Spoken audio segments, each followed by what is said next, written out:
looking at this manuscript, where it came from, who wrote it, um, why is it important to us today? All right, shalom, everyone. Shalom to all of our brothers and sisters. I hope you guys are having a great, joyous new moon and new year out there. So those of you that are keeping the same one that we are, just wanted to say, um, praise Yahuwah, Yahusha. He has brought us into a new year. This is a B1 for all of you guys and us that are keeping the calendar that we're keeping. Baruch you, yeah, allergies are crazy today. All right, so we're going to be doing a short little manuscript type of introduction video today. So this is going to be called Introduction to the Latin Vulgate. So what I want to do for everyone, just to make it easy on you guys, to follow along, let me get my shared screen up here. So what we're going to do is we're going to go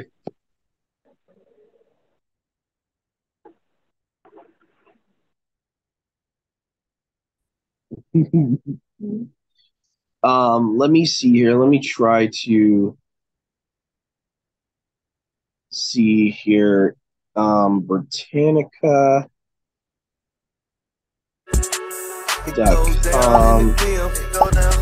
I like to use this website a little bit more than Wikipedia sometimes.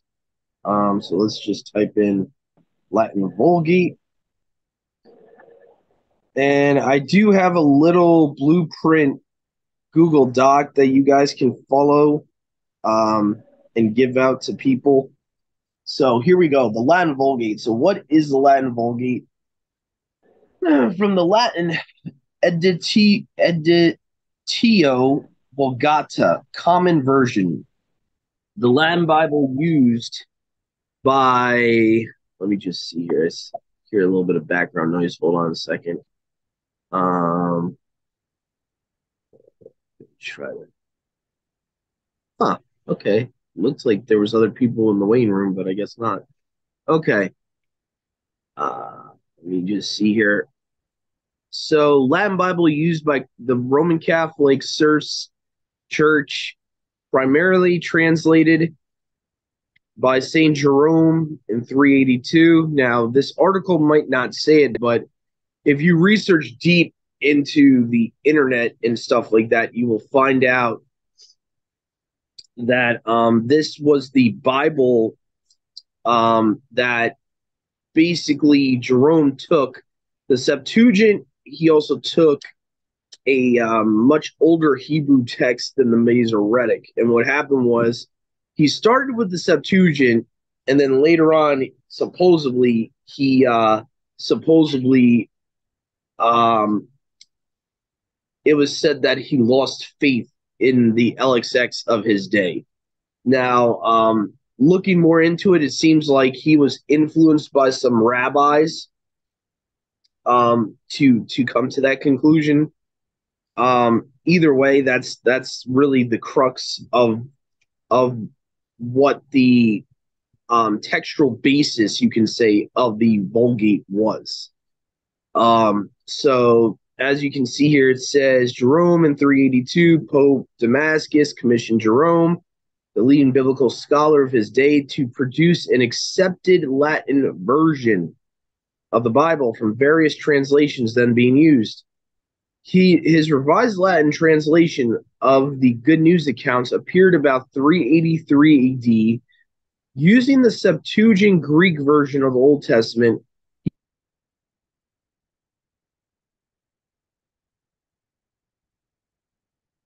and some other books. He decided that the Septuagint was unsatisfactory and began translating from the Hebrew. So Stupid Encyclopedia Britannica here wants you to have to pay for the rest of the article. So let me just go to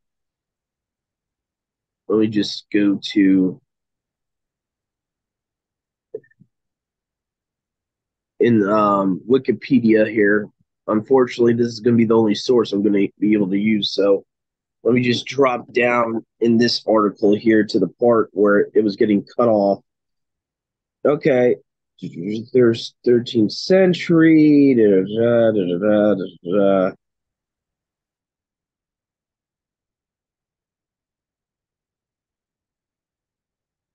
A little bit more information here. It says the Latin translations of the rest of the New Testament are revisions considered as being made by Pelagian.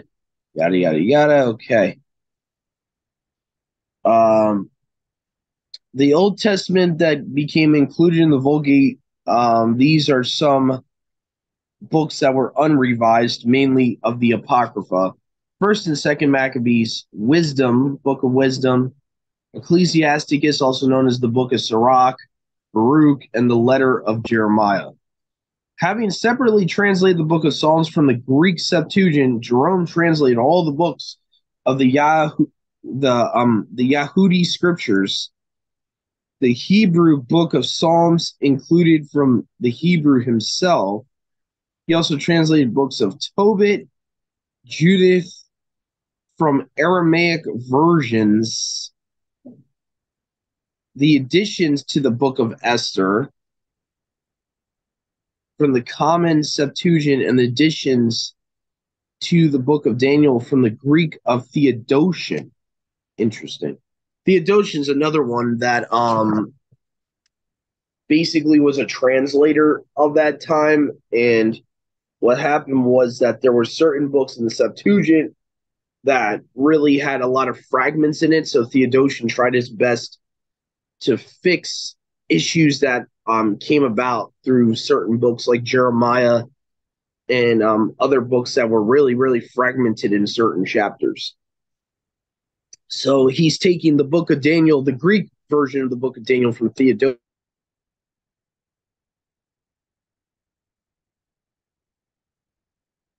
About is Judith from the Aramaic.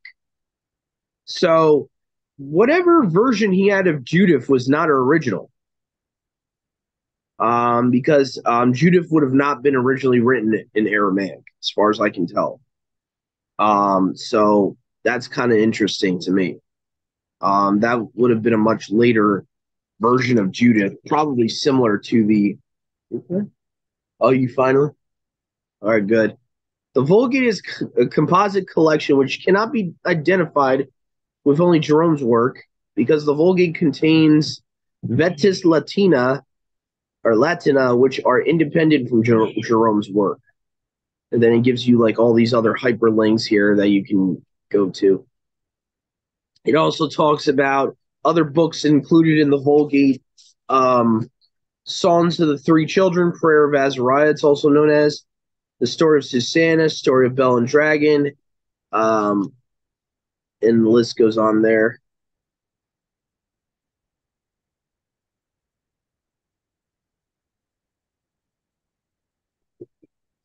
Okay.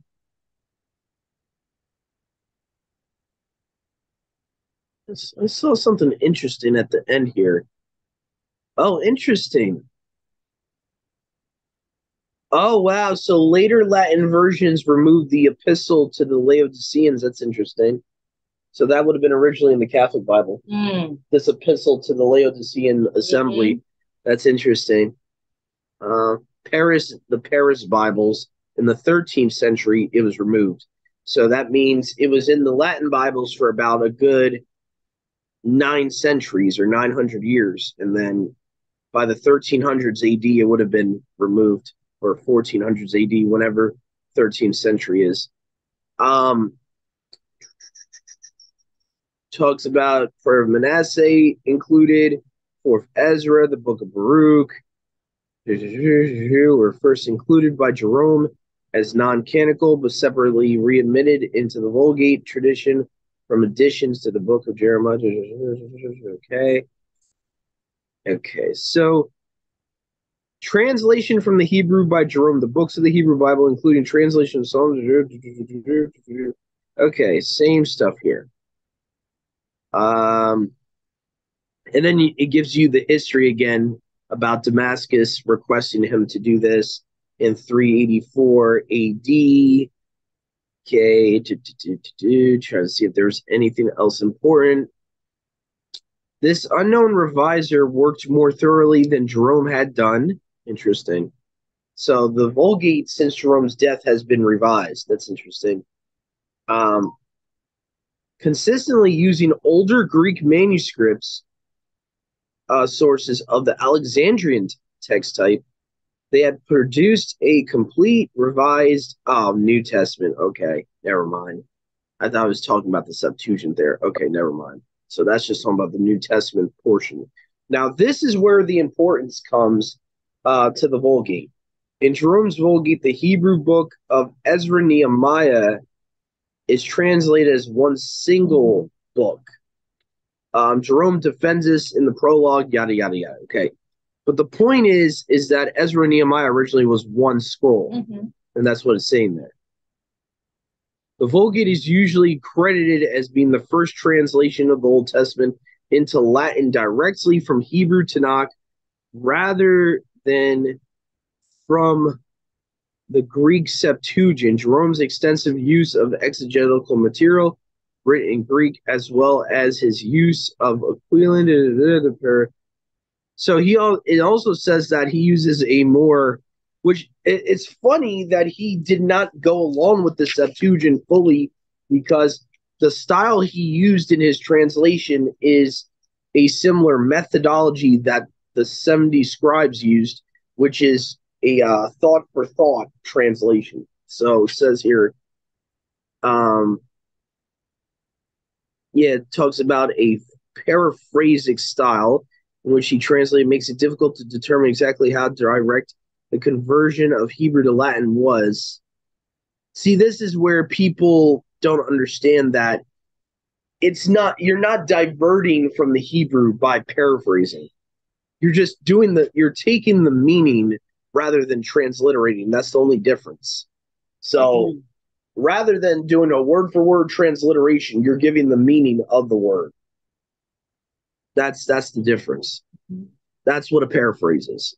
Okay, so talks about Augustine of Hippo here, a contemporary Jerome, states in this book, City of God, that in our own day, the priest Jerome, a great scholar, master of all three tongues, has made a translation, not from Greek, but directly from the original Hebrew. Now, notice how it says from the original Hebrew. Now, do I believe that Jerome had in his day, we're talking about 300 AD, the original Paleo Hebrew scriptures? No. What they mean by original Hebrew is they're talking about a copy of the original. So what they're trying to say is that basically the Hebrew that Jerome had would have been much older than the Masoretic text. It'd have been closer to the original Tanakh, but it's not the original Tanakh. So it's kind of deceptive the way they're wording that. It's not the original Paleo Hebrew scriptures, because by Jerome's time, that's lost. That's already lost at that point. There is no original of anything. There's no original Septuagint in the 3rd, 4th century. There's no original anything at that point. So that it's very deceptive the way some of these articles are written. Okay.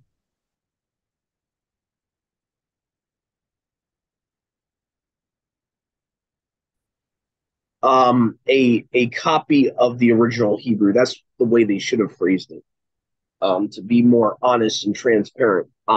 Also, again, I want to say though that he did not deviate wholly from the Septuagint. If you look at the whole article that I just read in context, he used certain books from the Septuagint, and they can't deny that. He used the Psalms of the Septuagint. He used Job of the Septuagint. He used certain books. Now, the claim he had was that halfway through making the Vulgate, he lost faith in it for some reason. Like I said, I have my own conspiracy theory why he lost faith in it. It has to do with he befriended rabbis of his day. And the rabbis of his day, mind you, do not believe in the Messiah, okay? They're not going to be an advocate for the Septuagint when the Septuagint was being used by the apostles to convert people. Mm-hmm. It doesn't take a brain surgeon to figure this out. So, again, but these are the reasons why this manuscript is very important for us to look into. And just to give you guys some examples of the importance. Ooh. I'm okay. Mm-hmm. All right. of why it's important, because one of the bigger things that really attracted me to the Vulgate was the more honest the Vulgate was, even though it used the Hebrew mainly for the Torah part of it, and the majority of the Tanakh is Hebrew, it's a Hebrew that's way more honest with the original and closer to the original Hebrew text. And let me just show you what I'm talking about here. So we'll go to a couple of messianic prophecies here. Let's start off in Genesis 49, right, verse 10. Okay. So it says here and this is from a modern Catholic Bible called the Catholic Public Domain Version. It's a non-copyrighted Catholic Bible.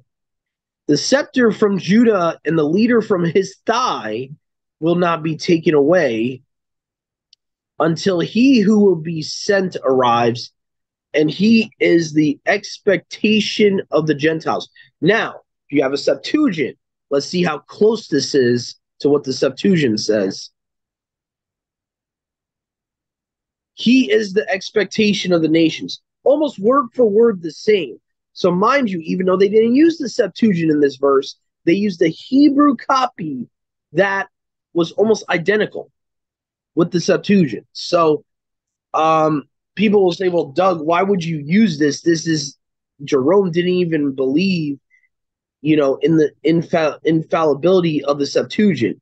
So why would you use his version? Well, his version is using a Hebrew that in certain verses is more catered actually to the Septuagint anyway, and is actually a second witness to the Septuagint. So Genesis 49:10 says expectation of nations. The Masoretic texts which say Shiloh. Okay, so obviously the Vulgate's agreeing with the Septuagint there. Here's another one. Go to the book of Jeremiah. 11:19. But I, as an innocent lamb, led to the slaughter, knew not against me. They devised an evil device, saying, come and let us put wood into his bread, and let us utterly destroy him from off the land of the living, and let his name not be remembered anymore. Notice how it says, put wood into his bread. That's the Septuagint, right? Let's go to the Vulgate here. Let us put wood upon his bread. So almost identical. That's Jeremiah 11:19, almost identical there. So these are just two isolated examples of why I look into other manuscripts like the Vulgate. Because the thing is, the Vulgate, the Targums, the Peshitta, all these other manuscripts, they are second, third, fourth, fifth witnesses to the accuracy of the Septuagint. Because a lot of people will say, oh, well, the Septuagint's in Greek and the Greeks, corrupted stuff. If you believe that, like I've said so many times, if you think the Greek Septuagint corrupted things and the Greek language corrupted things, you got to throw out older Hebrew copies then.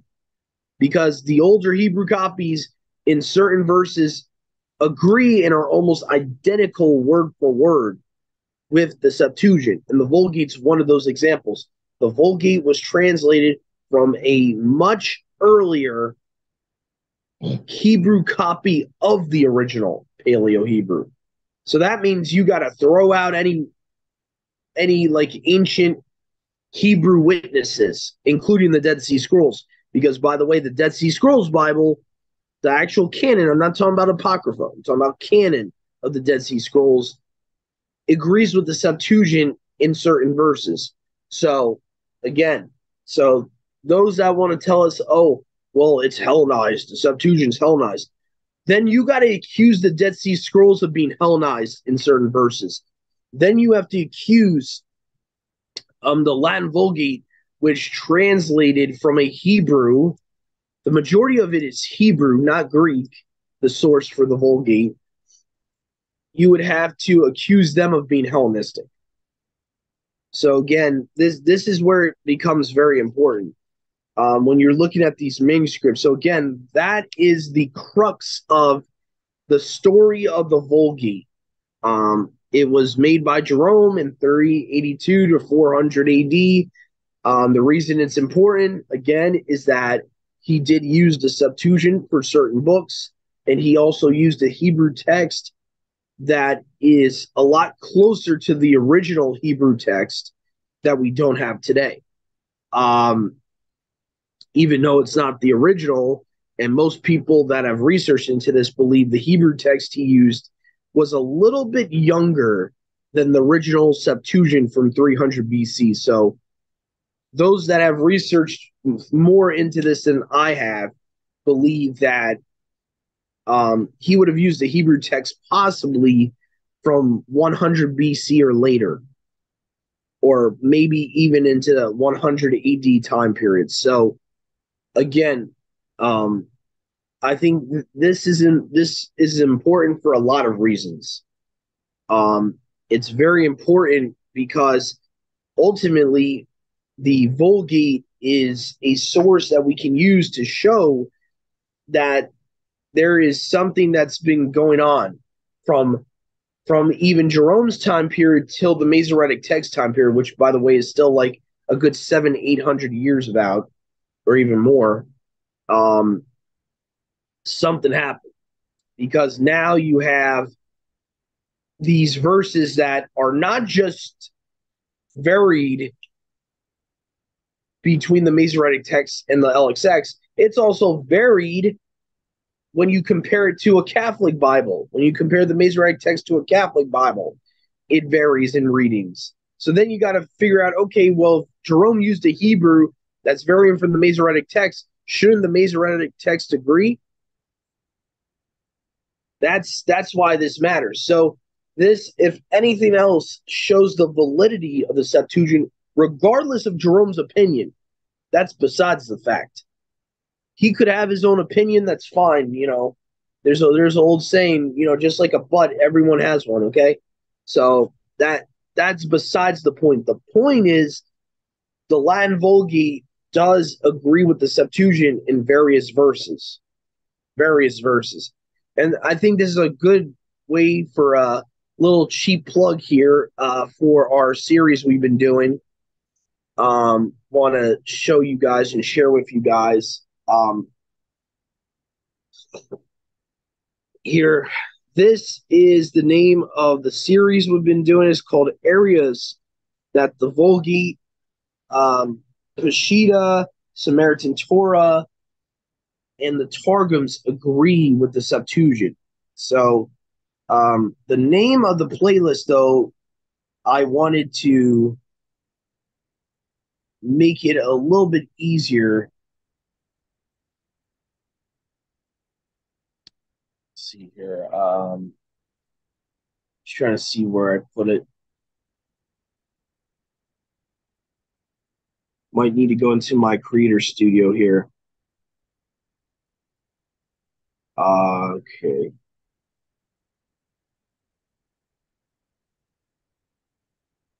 Okay, so it's called Manuscript Proof of LXX Supremacy. I know it sounds very bold for me to say this, but when you guys, the heck, when you guys will look into these videos yourselves, you're going to see all these studies we've done so far to prove this point that it is the case. It is supreme to the majority of the manuscripts out there, and the majority of the manuscripts out there predating the Masoretic text, the majority of the time agree with the Septuagint. Majority of the time. So again, people that Yahuwah that Yahuwah is leading into researching this, I really recommend you guys check out this playlist here. This playlist will definitely help you guys. So anyway, so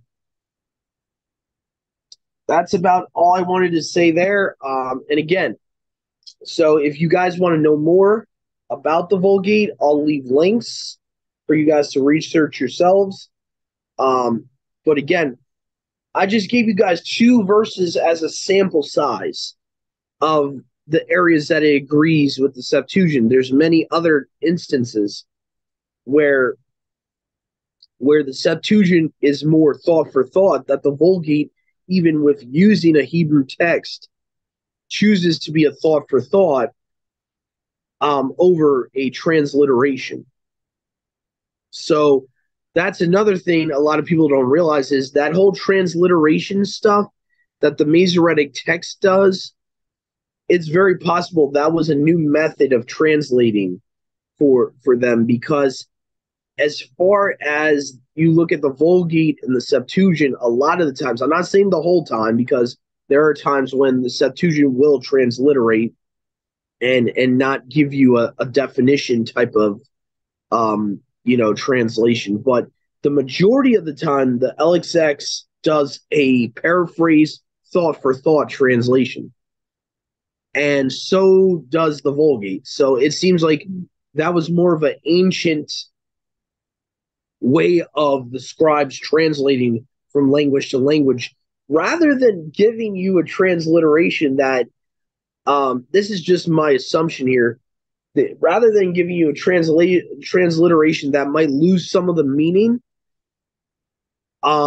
they would give you the meaning of that Hebrew word, translate it into Greek, but translate it giving the meaning, not a transliteration. So, for example, the Septuagint says new grain or new, where the Hebrew word's abib. What did they do there? Thought for thought. Paraphrase. They gave you the definition of that Hebrew word into Greek. That is what the Vulgate does as well. They will give you, a lot of the times, the meaning of that Hebrew word. They're not going to give you the transliteration of it. So that's the difference. And that's why when we read and we do our readings, we see how the Septuagint will sometimes give you, instead of the name of the place, they'll give you what that place means. I'll give you an example. What was one of the ones last week, Mom, we read in Samuel, where it gives you like a name of a geographical place, and then the Septuagint tells you what that place means. Like it, I think one of the places is called like the Well of the Oath, and where the Hebrew will give you like the name of that well, but the Septuagint just says the Well of the Oath. That's a perfect example. So people out there, I know there's going to be people out there that say, oh, thought for thought, that's not how the Bible should be translated. I hate to be the bearer of bad news. The majority of the translations back in the day were thought for thought. The Septuagint's a thought for thought a lot of the times. The Vulgate's a thought for thought. The Targums, you want to talk about thought for thought, paraphrase. They are paraphrases. Even the most literal word for word Targum, the Unkelos, a lot of the times is a paraphrase, thought for thought translation from Hebrew into Aramaic. It's not going to give you a transliteration. So what people got to understand is thought for thought is a much more ancient way the scribes would translate things. That's how they did it. So we're like what's it called? We're like tying ourselves to the ground and putting heavy yokes on ourselves, not wanting to look into things, because we got this man-made idea of the way the Bible should be translated. Oh, only transliteration. It can't be thought for thought or paraphrase. Why? They I can guarantee you guys, if you research it yourself, many practices of thought for thought you can find in the ancient world of the way they would translate things. So why is that so hard to believe Yahuwah would have people do that for his word rather than give you a transliteration, which, by the way, if you think about it, if you're translating for another people that don't speak Hebrew, what's going to make more sense? Let's transliterate it to their language, which their language might not be equal to ours. It might not mean the same thing. Or you cater it to the Hebrew language, translate it into Greek, but give the meaning so that people know what the heck you're talking about. Mm-hmm. Like, for example, right, Meribah. What Greek speaking person is going to know what Meribah means? They're not. But they're going to know if you thought for thought translate into Greek what Meribah means. Like, for example, right? What was the place called Bitter Waters, Mom, in Exodus? Marah or something? Yeah. You look at the Vulgate, the Septuagint, instead of saying Marah, it says Bitter Waters. Mm-hmm. Why? Latin speaking people don't know what Marah means. That's why. It's very common sense. It's just that we've been taught from a little adolescence, oh, paraphrase Bibles are evil, they're of the devil. Then you have to reject all manuscript traditions. Then you have to, it's ridiculous. It's a stupid Baptist tradition that is not scriptural. It is adding to scripture to say, you must do it word for word transliteration. That's the only way to, that's the only type of translation you should read from is a word for word exact. The problem with a word for word exact, when you don't know the original language, you're not going to understand what these words mean. That's why they do it. That's why they do a thought for thought. Shoot, that's why modern Bibles today do a thought for thought half the time. Why do you think you got like the New Living Translation? Why do you think that exists? Why do you think the ESV exists in other modern Bibles? To make the reading plainer to the reader. Mm-hmm. It's that simple. Now, are those Bibles perfect? No, but they try their best to do a thought for thought type of paraphrase that to a more modern audience who's reading will understand what the heck it's saying. Mm-hmm. It's that simple. It's not that complicated. So people always say to me, "Oh, I don't know about thought for thought." I'm like, "Why?" Because some pastor in your lifetime has told you not to read a Bible that's not a transliteration. Like, why? And again, it goes back to traditions of men, traditions of men, traditions of men. So again, and I'm not saying, guys, transliteration is a bad thing. What I'm trying to say is it's not the only way to translate the scriptures. It's not the only way. The Masorites, yeah, they wanted to do that. It's even mentioned in Encyclopedia Britannica. They did not care. And what this kind of shows me something's up with that too, is that according to the story of their manuscript, they did not care about relating the meaning. All they cared about was word for word. All they cared about was transliterating word for word and keeping the text as, which I can commend that they did this. One of the few good things they did, they were trying to keep it as pure as possible, trying to make sure there was no copyist errors. So I commend them on that. But if you're not worried about making the scriptures readable to other people, to me, I got to start second guessing why you would do that and why you would not want other people to understand or not want people to know the meaning of the verse rather than just transliterating and leaving it at that. And I'll give you an example, guys, of where things that, if you don't know the context of certain chapters, certain things just kind of go right over your head if it's a transliteration. Let me just give you an example here before we go here. So here's just one perfect example here. Deuteronomy 12. In a literal word for word reading. Okay. Let me see here where it says this.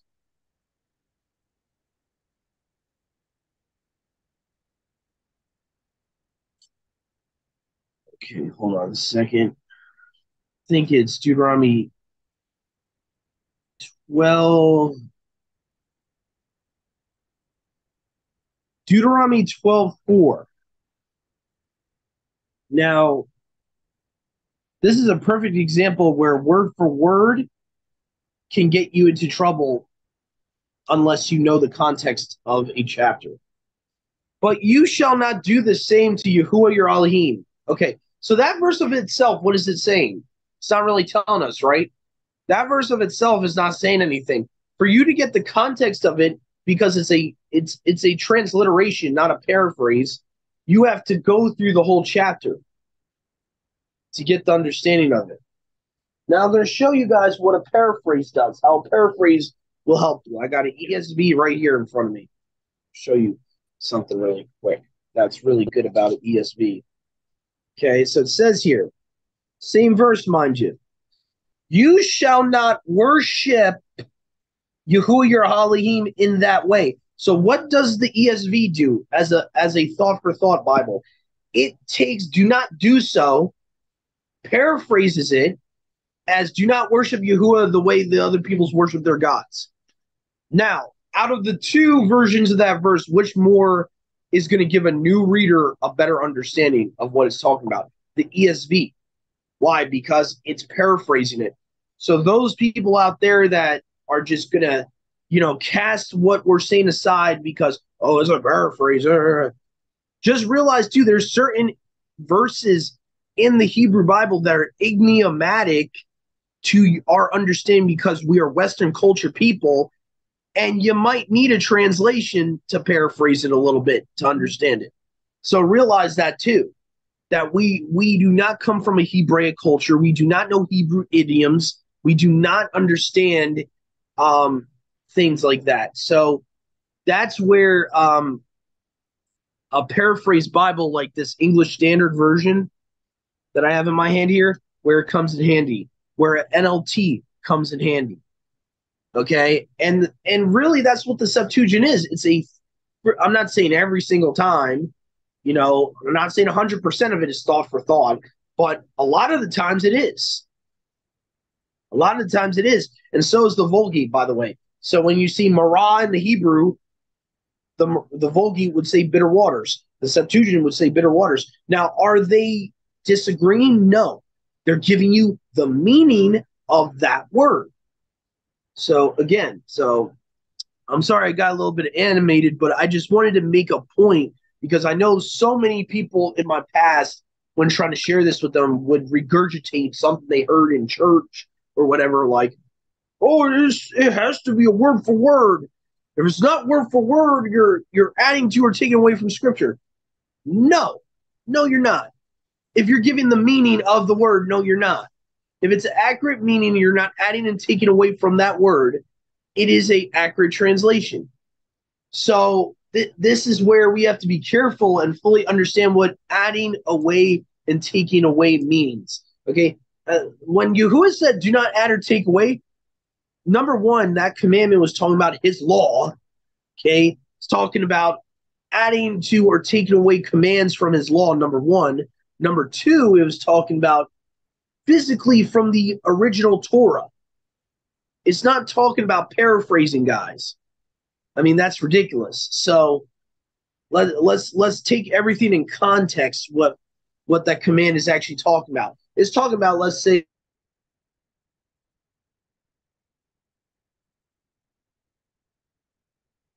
you are transgressing Deuteronomy 4. Someone adds to thou shalt not murder in the same verse and ...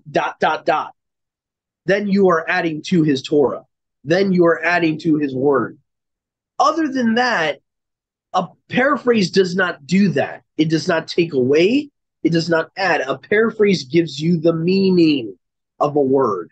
It does not. And again, do sometimes paraphrase Bibles take liberties when they're trying to give you the best interpretation of a word or meaning of a word? Yes. There's times where they do that. But in general, in the concept of what a thought for thought is, a thought for thought Bible of itself should not be adding to or taking away. It's only giving you the meaning rather than a transliteration. So anyway, sorry for all that commentary there, but just wanted to explain to you guys about that and the fallacies of transliteration only and all of that. So anyway, um, for all of you that stayed with us today, I just want to say have a great New Year, biblical New Year out there. Have a joyous new moon day today, and shalom. Yahuwah willing, see you guys next time. Shalom.